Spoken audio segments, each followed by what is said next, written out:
Welcome back to Talk of the Town. I'm Steve Noxon. Joining us on the phone right now is State Senator Rob Sampson. Senator Sampson, how are you, sir? I am well. Good morning, Mr. Steve Noxon. Great job this morning. Enjoying your show. Really? You enjoyed what I was saying? Yeah, no, I mean, I enjoyed you getting the facts out to the people so that they can make informed decisions. And it is a real shame, that there's so much misinformation out there. You've got political campaigns making all kinds of claims. You got the governor putting out ads, which you'd have to search high and low to find a single truth in what he's claiming. But thank you for making sure people actually know the truth. Well, I just want people to understand that all these policies and all these numbers, they're not just things that people can use to as cudgels against each other in a political debate. There's real-world impacts to these issues. Peter Schiff is a well-known economist, and he's saying, listen, if we get to 5%, the housing market is going to just implode. How are we going to pay the $1.5 trillion a year on interest payments on the national debt?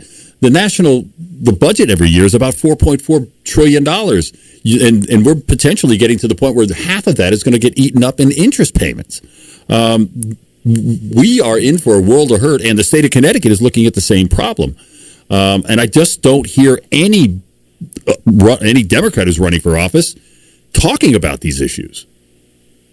Right. No, of course. I mean, they're trying to advertise all their grand accomplishments and pretend that everything is fine and we want all this to happen. It's madness. And you're absolutely right. I mean, we are in grave danger of the economy simply stopping, which is what happens when interest rates reach a certain threshold and people stop purchasing. And when people stop purchasing, then people stop producing. And when people stop producing, you have a loss of jobs. And the same thing that grows our economy in good times that causes people to go out and purchase more and create more and produce more and cause jobs, the exact opposite effect happens where everything shrivels up and dies because there is no production. There is no money out there. And it's a very, very time that and I think we're just seeing the beginning of the impact of the bad economic policies of the Biden administration. And here at home, the Democrats in Connecticut have mismanaged our state's economy for as long as I can remember. And, they got off scot-free because of COVID, because of inflation. These are the things that bailed out the state of Connecticut so that the governor can walk around claiming that we have a surplus. If it were not for COVID and rampant inflation, the state of Connecticut would be facing a multi-billion-dollar budget deficit on top of all of the debt that you mentioned earlier. And he would look very, very bad, and he should, because he's not to take credit for the fact that people are being overtaxed because inflation has driven up the cost of goods and services is not a good look. And I just hope that the people of Connecticut are digging in enough to really understand what's happening in their state's economy. I found it rather interesting that this is a governor who ran on putting the state on a debt diet and kind of did the first couple of years. But then as the election got closer and we needed more money to fund some special interest projects to shore up support for the Democrats in certain locations, suddenly the debt diet went away and we just started bonding more money, which again, I don't know how you can claim you've got a surplus when you're borrowing more money. I can't do that in my household. I don't know about you, but I know the state can't do that, although the governor's attempting to. Right. Yeah, I mean, it's just more of the same. And honestly, I haven't seen any debt diet. I mean, maybe the bonding in his first couple of years was, on par, not the usual gratuitous increase that happens every cycle. But now that's all out the window. The spending is out of control. And both, his budgets, the original budget that he inherited, the 2021 budget, which sadly a lot of Republicans voted for, was a disaster. To walk around and argue that there were no tax hikes in that budget is a falsehood as well. The way you measure whether or not you're paying more taxes is whether you're paying more taxes. Yeah. If the state is spending billions of dollars more than it did in the previous year, then your taxes went up. To suggest that somehow because they didn't change the rates or they didn't change the policy in some way, that would be a clear indication. Oh, we're raising the interest rate or the income tax rate, a percentage point. That's not the same.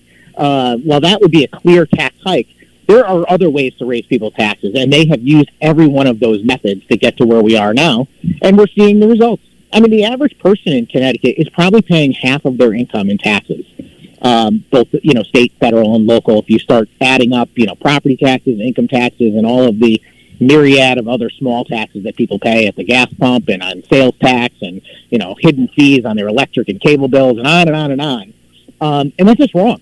I believe people should be paying, nowhere near that in taxes. We need to start heading the other direction in a hurry if we're going to save our national economy and our state's economy.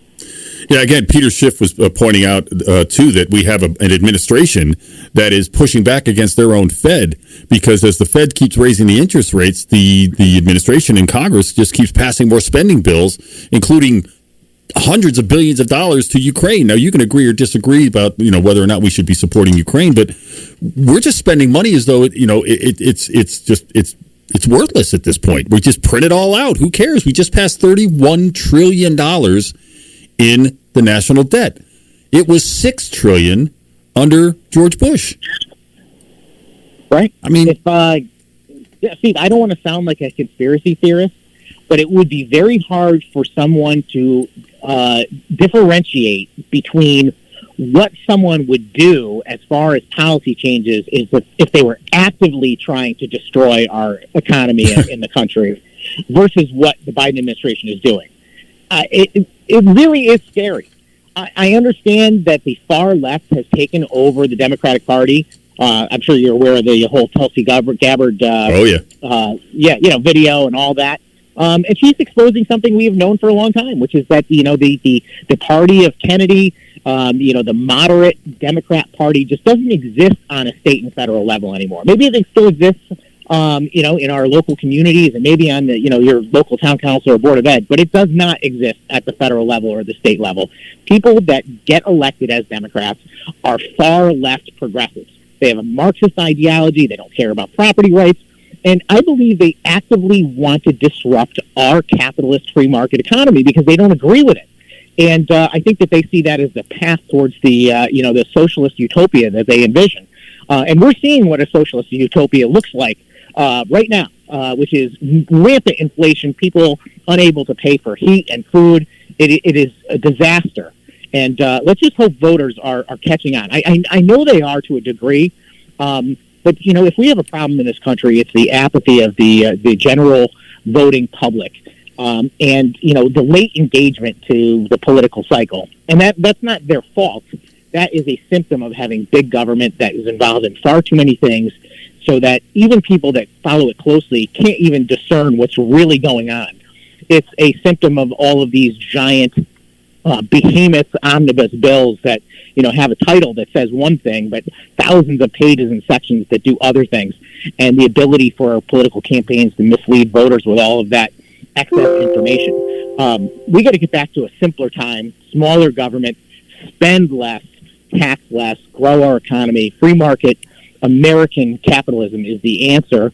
It's what's given us the prosperity we enjoy in this country, and that's what we need to get back to. Well, we talk about this quite a bit on the show. I mean, the state of Connecticut is one of the worst when it comes to overregulation and licensing for people who want to do eyebrow maintenance for women. You have to register with the state. You can't even open a business without paying a fee to the state. I mean, the number of barriers to entry that the state of Connecticut puts up to stop people who may want to engage in their own capitalist endeavors is amazing to me.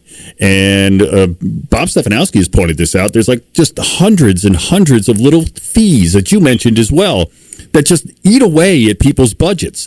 I mean, it's death by 1,000 cuts. You can't. It's not one big, huge, monstrous tax like our property taxes that you can point to that are killing people. In addition to that, is all those tiny little $10, $5, $8, $15, and then once they're in place, they go up and up and up and up and up. And there's no desire at all, it seems, by the party in power in Hartford to fix this.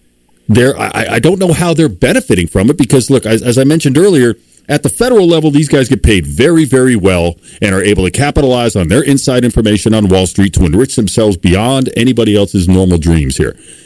State representatives and state senators don't get paid a lot of money here, so they've got to be feeling the squeeze just like everybody else. Why are they so deathly silent on this, or just flat out, denying it in that it's happening? Yeah, Steve. So first and foremost, the Yankee Institute is the organization that really deserves credit for exposing I think it's something more around 300 plus taxes and fees that actually cost more to collect than they bring in revenue. They did the story about maybe 10 years ago, and I have been putting a bill in every year in the General Assembly to get rid of every tax or fee that costs more than it does to collect. But of course, as you said, it doesn't go anywhere. It's hard to speak to the motivations behind the people in charge and why they have little desire for good government. I think that there are certainly people that are driven by their political ideology, and they truly believe in progressive socialism, and they do believe that government does know best. I think that, there is something in the far left mindset that fears freedom, because freedom is unpredictable. Freedom allows people to achieve and do tremendous, grand things. But they see freedom as danger, as something that might disrupt the status quo, where they are in power and they are in control and they get to determine outcomes. America is the opposite of that now. America is the land of freedom and unpredictability and great opportunity and great achievement. And that's the great divide that we've been fighting over since the country's inception. But we are at a crossroads now because for a long, long time, both political parties believed in those values and principles, and we would fight around the edges about, foreign policy or, random immigration stuff or whatever it is. Now you have two diametrically opposed political parties, one of them trying to maintain, the American dream and our principles as founded, and the other one really trying to remake the country into a socialist nation. And I don't know, people often, come to me and say, gee, Rob, you should be more of a compromiser, you should be more bipartisan. And what they don't realize is that we do a lot of bipartisan and compromising up there. But when it comes to the main issues of the day about the way our state is going to work, the way our country is going to work, we can't agree. There is no agreement there. We don't see anything eye to eye. I want smaller government and less taxes. They want more and more government. They're creating new programs and new ways to spend money and new ways to take it from taxpayers because they know better than you and me every day. And I don't know how you compromise with that. I'm not going to raise some taxes as a compromise. I have to put my foot down and say, no, you're going the wrong direction. Let's turn this truck around, And that's what we're up against. And we've got to keep fighting this fight diligently.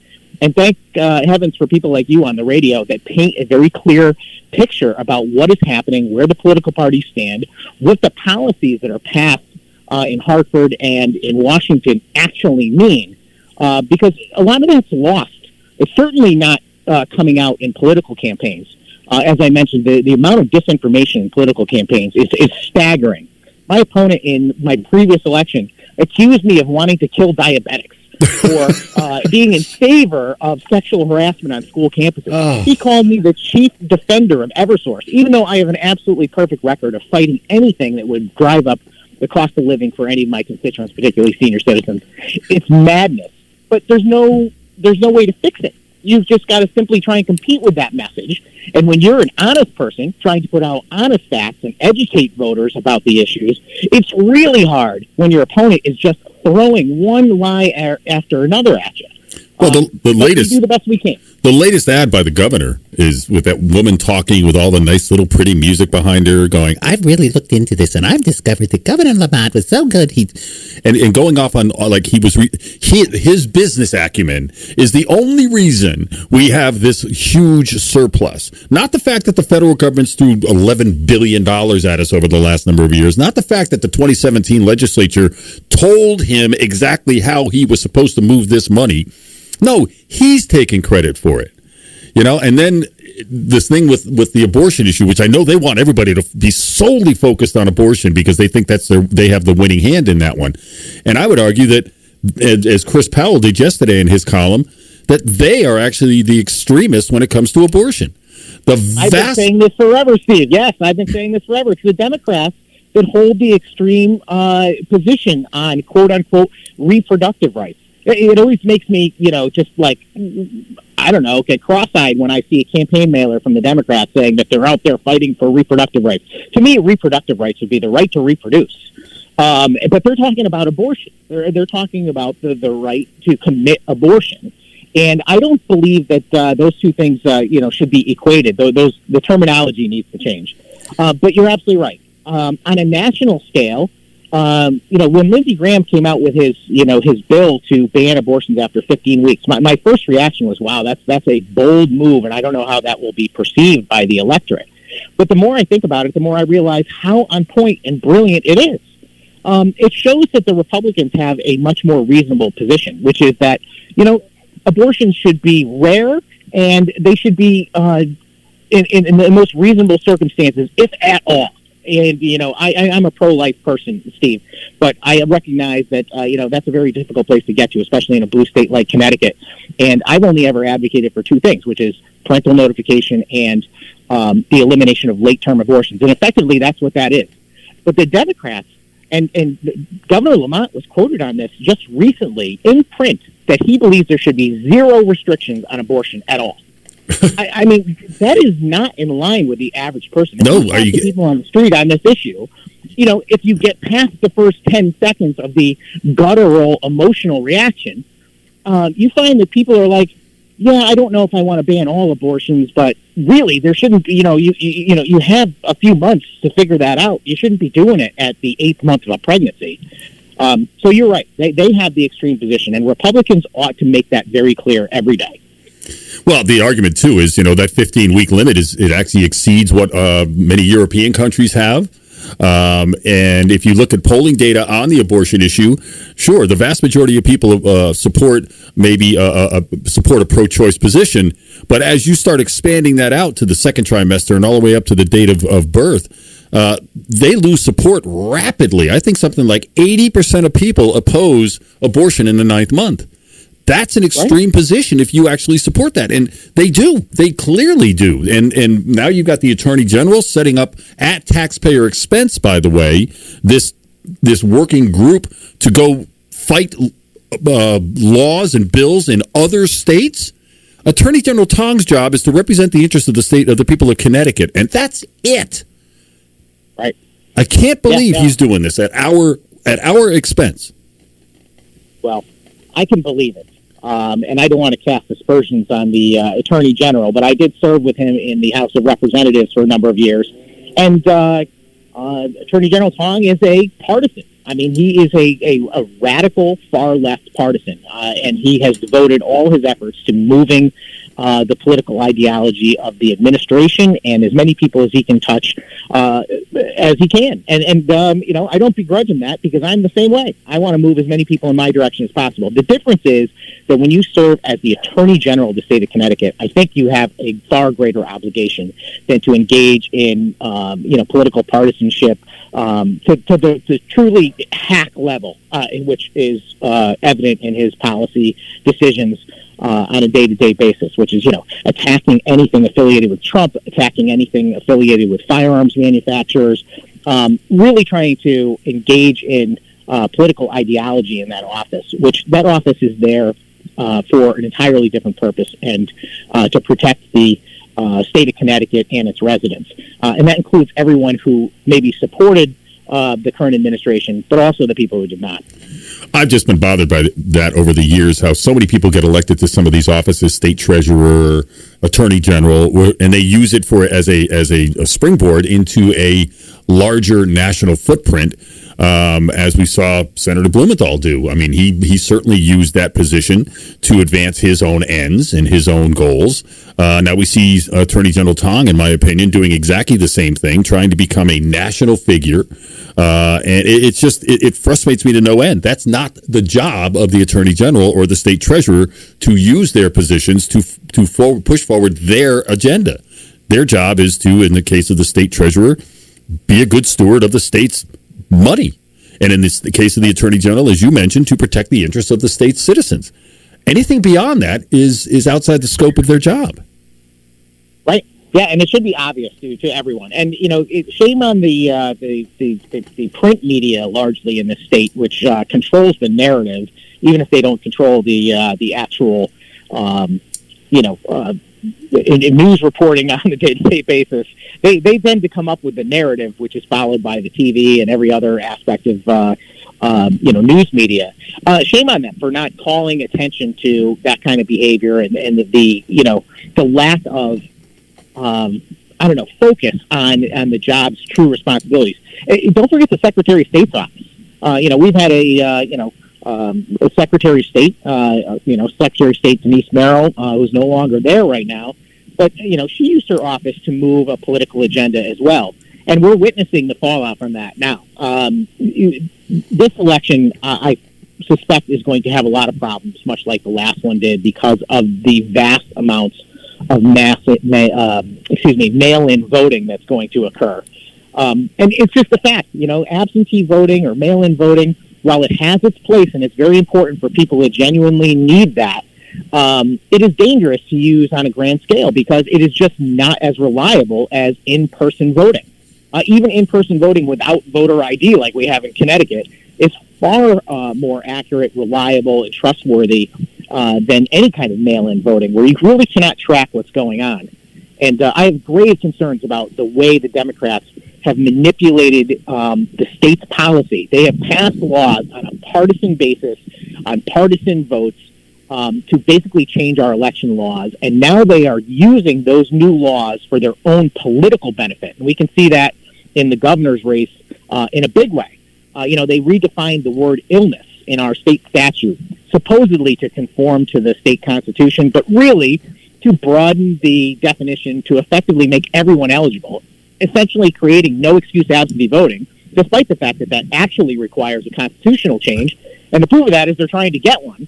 And yet we have no excuse absentee voting right now. And the governor is sending absentee ballot applications to voters he is targeting in his campaign that he believes are going to vote for him. Certainly not sending one to you and me, Steve, but he is sending them to people that he thinks are going to vote for him.